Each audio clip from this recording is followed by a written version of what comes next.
From the 11 Alive studios, this is The Georgia Vote with Faith Jesse and Zach Merchant. Good Sunday morning. It is a weekend to celebrate America's birthday, and in Congress, we saw both celebration and some disappointment. Yes, we did, and it was a week dominated by President Donald Trump's signature piece of legislation known as the One Big Beautiful Bill Act. The Senate approved the bill of tax cuts and other domestic priorities on Tuesday. Then the House approved that bill without further changes Thursday, with only 2 Republicans voting no. That vote sent it to President Trump's desk. That's right. All Georgia Republicans voted in favor of it, and all Democrats, including the 2 U.S. senators, voted against it. Well, this morning we have reaction from both sides within Georgia's delegation. I know the Republicans had an issue with the deficit that this could potentially create. A lot of Democrats had an issue with the cuts, where the cuts to certain programs such as Medicaid. What is your response to that? Well, first of all, yes, there is a concern about the deficit. And I would submit to you that we need to do another reconciliation budget to address deficit reduction. We need to address our deficit. I agree with all of those who were saying that, although I do disagree that this increases our deficit. In fact, I think it helps with decreasing our deficit, because the economic stimulus that is going to be, that's what CBO, the Congressional Budget Office, is not taking in consideration. The growth that is going to result and after this bill takes effect and without having tax increases. Now, as far as Medicaid goes, that's just fear mongering by the Democrats. What we did is to make the Medicaid program even better. We stabilized it, we saved it, we sustained it. I was chair of the Health Subcommittee on Energy and Commerce, and we had the responsibility of coming up with these savings in Medicaid. We actually made sure that we get illegals off of Medicaid, that we get ineligibles off of Medicaid, and that able-bodied adults will have work requirements. Senator Raphael Warnock was back in Atlanta Friday for the AJC Peachtree Road Race. Both he and fellow Democratic Senator Jon Ossoff voted against this bill. And Warnock told us that he's frustrated about how it all played out. Obviously, I'm deeply disappointed with what happened yesterday. I think that was a step backwards. But here's the thing that gives me hope. It's being out here, seeing the spirit of the people. And I promised the people of Georgia that I would walk with them even as I work for them. And today I literally got to walk with them and run with them. And I'm ready to get back to D.C. to do the work to push us closer towards our ideals, because at the end of the day, we are all we've got. And we will have more on the bill passing coming up in our Politics Roundtable in a moment. But first, Democrats are already promising to campaign on what they say will be the negative effects of the legislation as they try to retake the U.S. House in 2026. There's also a governor's race next year, and we are beginning to see fundraising numbers from the candidates after this past week's campaign finance reporting deadline. Jason Estevez, a Democratic state senator, is one of the announced gubernatorial candidates. According to his campaign, Estevez raised $1.1 million in the 2 months since he launched his bid for the governor's mansion. And just one day later, the campaign for Keisha Lance Bottoms released its fundraising numbers for the roughly 2 months that she has been in the race. Bottoms also raised $1.1 million coming from more than 7,000 donors, her campaign said, putting her essentially even with Estevez following this early fundraising period. Following the money, time now for our political roundtable. Today we have Stephen Lawson, a Republican communications strategist who served as a senior communications advisor to House Speaker John Burns. He's also worked for Lieutenant Governor Burt Jones and Congressman Mike Collins. Jake Orvis is making his Georgia Vote debut. He is the co-founder of First Edition Strategies, a communications firm based here in Atlanta. Before that, he was the longtime campaign manager for Congresswoman Lucy McBath. Also making her Georgia Vote debut is Crystal Dixon, reporter for Axios here in Atlanta, who covers public safety, housing, and education. Previously, she reported for the AJC and the Cherokee Tribune. Welcome all to panel. We're so happy that you are here. Let's start with cash rules everything around me. Cream, get the money. Dollar bill. Dollar bill, you know it. Okay, so we talked about this 1.1 million. That seems like the magic number. I want to pull up something that's pretty interesting. According to Greg Bluestein, one of our panelists, also at the AJC, Former Atlanta Mayor Keisha Lance Bottoms raised about $900,000, but then she also put in about $200,000 of her own money in a loan. Jake, I want to start with you. What's the strategy here? We know that it's not uncommon for some of these candidates to put in their own money. Yeah, I think a lot of people were really looking at this filing. This is the first filing that we've had since both of these Democrats got in the race.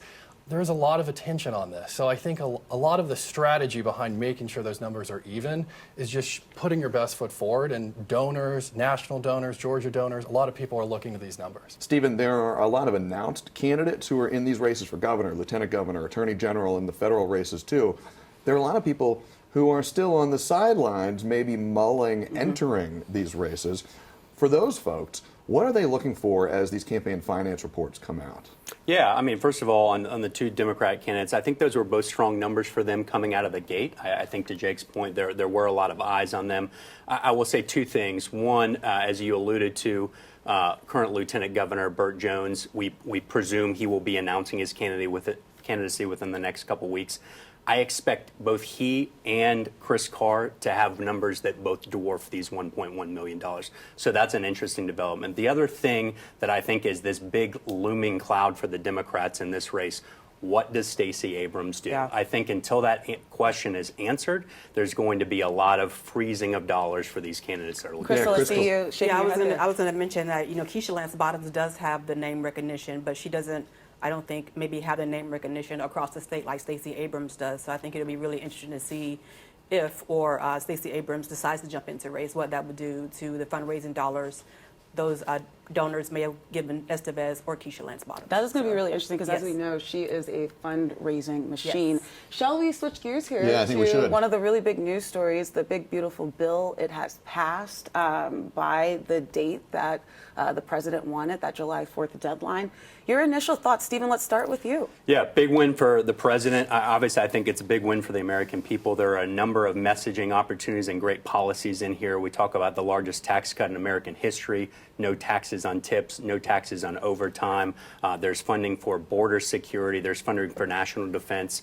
There are questions in this bill, certainly on the healthcare front, that I think will give both Democrats and Republicans an opportunity to see how they message on that. Certainly the Democrats are going to say that Republicans have gutted Medicaid. I think Republicans are rightly going to say we added work requirements and things that are generally popular with the American people for these programs in order to rein them in. So lots on both sides. That's the Republican perspective.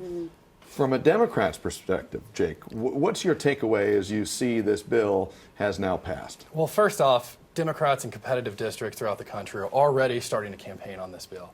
To Stephen's point about work requirements, I think a lot of people are really concerned because in the Senate version of this bill, if you are a working mother, a single mother, raising your kids, and you're working a part-time job, not a full-time job, and you're on Medicaid, you're set to lose it with this bill. And so a lot of people are really concerned about what that's going to mean for healthcare. This is the largest gutting of healthcare to pay for the largest tax breaks that we've seen in our country's history. And Democrats are definitely going to be talking about that. And just from your reporting, what does that look like, at least here in Georgia? Like, what does that impact here for us? Well, I'm interested to see how this does impact, Medicaid when it comes to people enrolling into Medicaid, or whether or not it's going to be, if there are going to be any hiccups in that regard.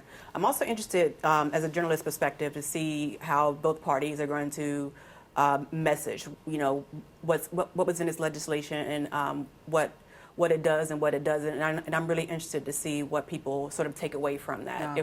Are people going to be in their own silos, or would they be willing to listen to each other and see, kind of determine what's in the bill? Yeah.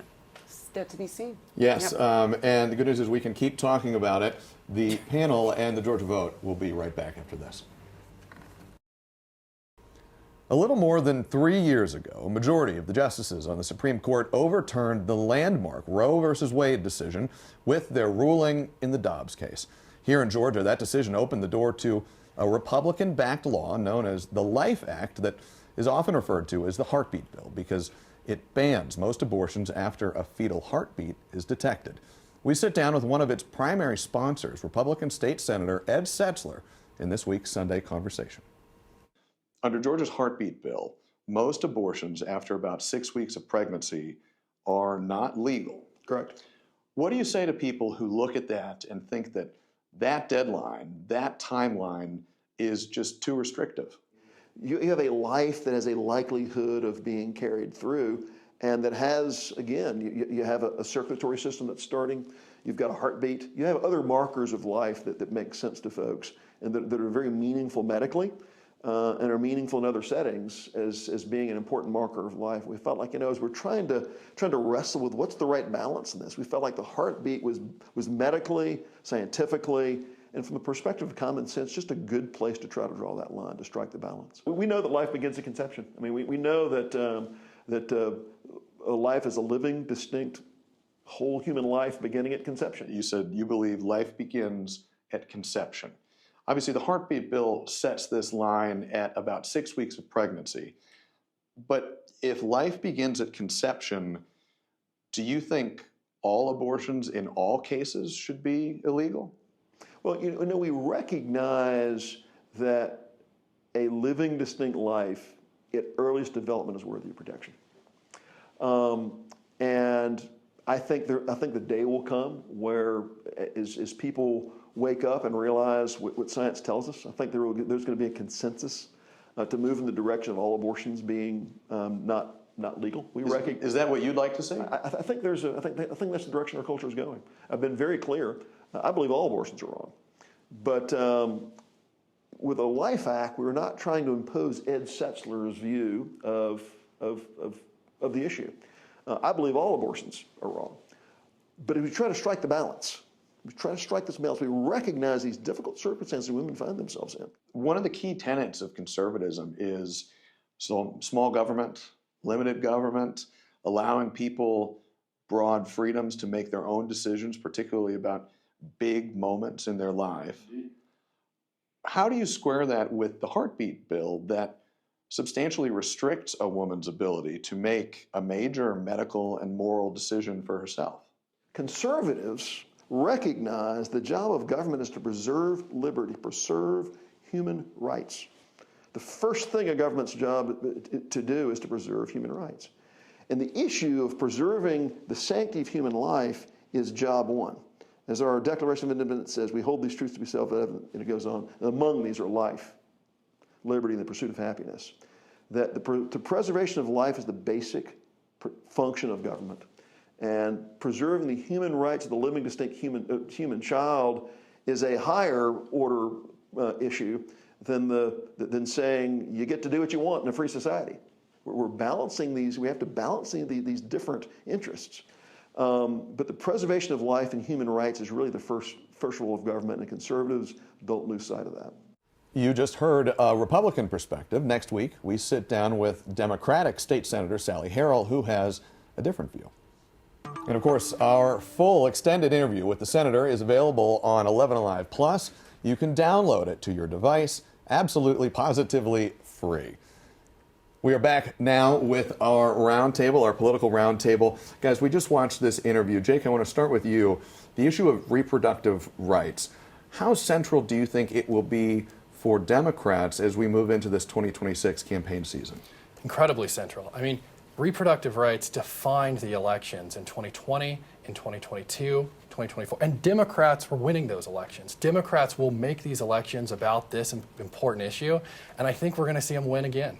But did Democrats try to make that an issue in 2024, and did that really resonate, Stephen? Yeah, no, I've got to disagree with Jake here. The Democrats spent hundreds of millions of dollars on this issue. It is baked into the minds of Georgia voters, and what we saw in 2022 was Brian Kemp and every Republican constitutional elected officer get elected, and we saw in 2024 Donald Trump defeated Kamala Harris. This issue, to me, is baked into the minds of Georgians. I think they understand. You know where you're at on this issue, I think, at this point. I think for Democrats, they have tried to make it a single issue in campaigns. It has not worked. They clearly need more than that. But at the same time, I think from a Republican perspective, I'll differ a little bit with Senator Setzler. I do think we need to be more empathetic.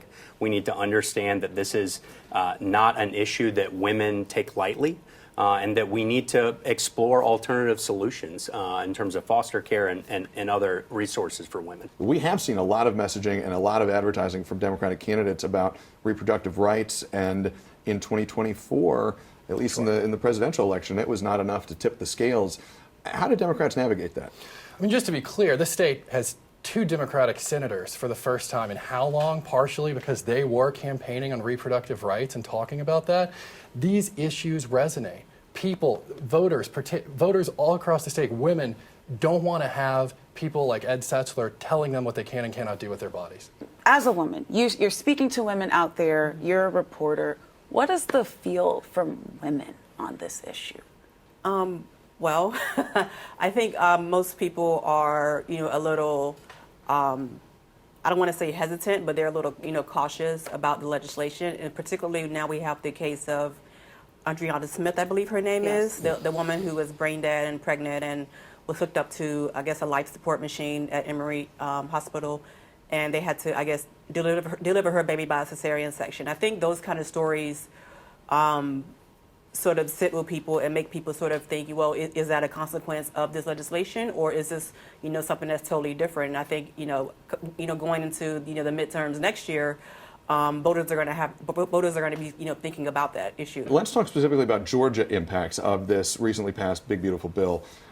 Stephen, what's the biggest takeaway, do you think, for a Georgian, for somebody who is a taxpayer, a voter here in Georgia? What are they going to see as a result of this bill? Yeah, I think 2 things. I think tax cuts, and again, when you're drilling down on the tax cuts, the no tax on tips and no tax on overtime, these are blue-collar issues that I think are really going to resonate with voters in this state. Obviously, the General Assembly in this state on a state level and the governor have taken a proactive stance over the last few years to cut taxes. We've cut our state income tax, and so I think marrying that on the federal level, I think will be a big boost for Georgians. Jake? Listen, I think Republicans are going to have to come up with a better answer to hundreds of thousands of people potentially losing their health care. And also, on top of that, over half of Georgia rural hospitals are right now at risk of closure. This bill is only going to make that worse. And so I'm really concerned about the impacts we're going to see throughout the state. Well, on that point, we're going to take a quick break. We'll see you guys back on the other side of the commercial. The post office in Plains, Georgia now honors Georgia's former president and first lady, Jimmy and Rosalind Carter. Members of the Carter family, as well as postal and city officials, they got together on Wednesday to remember the Carters for the legacy of service they left behind in Plains, at the governor's mansion and at the White House. The building at 119 Main Street in Plains is now known as the Jimmy and Rosalind Carter Post Office. Well, the Georgia Secretary of State's office will perform a multi-phase audit of the state's voter rolls, which will take place the rest of this month, as well as August and September. Secretary of State Brad Raffensperger says he will use this summer period to maintain the accuracy of Georgia's voter registration lists. 11 Alive's Grace King takes a closer look. At the Georgia Secretary of State's office, there's no off years for elections. People are like, oh, you work in elections. What do you do the other 364 days a year? This is kind of the stuff we do the other 364 days a year. Chief Operating Officer Gabriel Sterling says they're launching a new audit of the state's voter rolls this summer to maintain accuracy. We're trying to do everything we can to have the cleanest voter rolls and also increase voter confidence, because that's what we need to have in these times when people still question the outcomes of elections. The first phase will target voters who've missed multiple presidential election cycles. It could be 10 years since these individual human beings have voted, touched a voter roll, talked to anybody in the government about anything.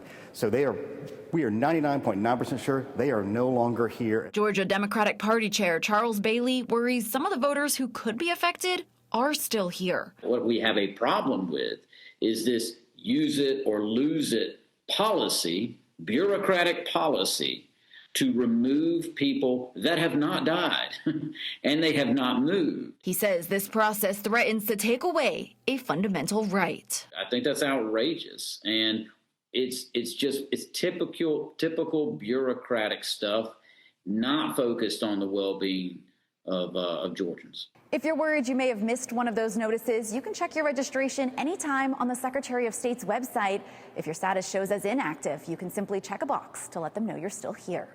At the Capitol, Grace King, 11 Alive News.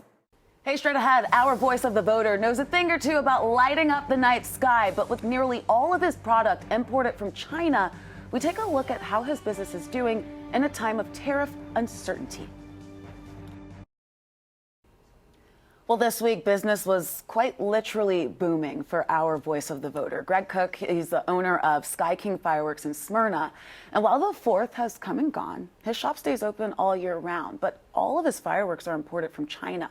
So we asked him about how his business is faring during this uncertain future of trade policy and tariffs.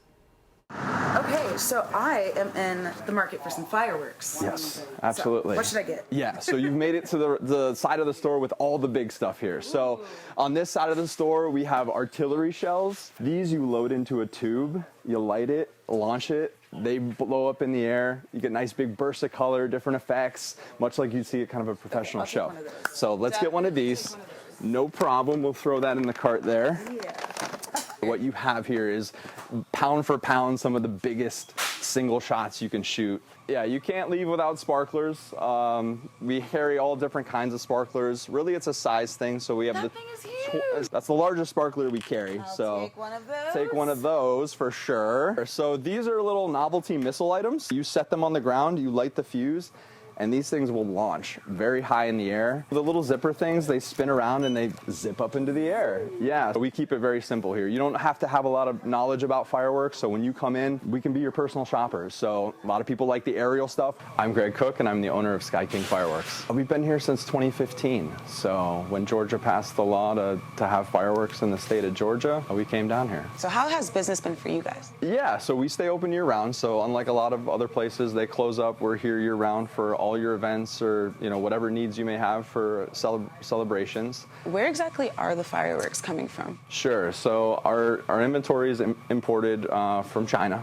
So all of that comes from overseas and makes its way to our retail stores. Is that the main place where most of the fireworks? Yeah, most fireworks. That's the industry there. That's where the majority of fireworks retailers will get their products from. Have you guys seen any fluctuation in prices with like the tariffs? We were fortunate. We had enough stuff before those announcements were made. When the tariffs, those things were brought to light, there was a concern. I think as any person who operates a business, you're optimistic that a deal is going to be done or something's going to work out and it's going to be to the betterment of both sides. So yeah, there was those fears initially, but you got to take risks and chances and make sure you're doing what you can to make the business what it is. But yeah, there was some concern there. What are you most optimistic and hopeful for? We hope that more people will be able to enjoy their time and celebrate with family and friends, and there's a sense of bringing people together and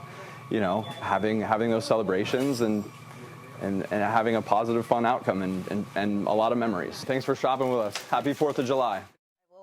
I will say I did purchase the giant sparklers because blew my mind. That was the place to do it. We hope you all had a great 4th of July. We hope to see you back here next Sunday for another edition of the Georgia Vote.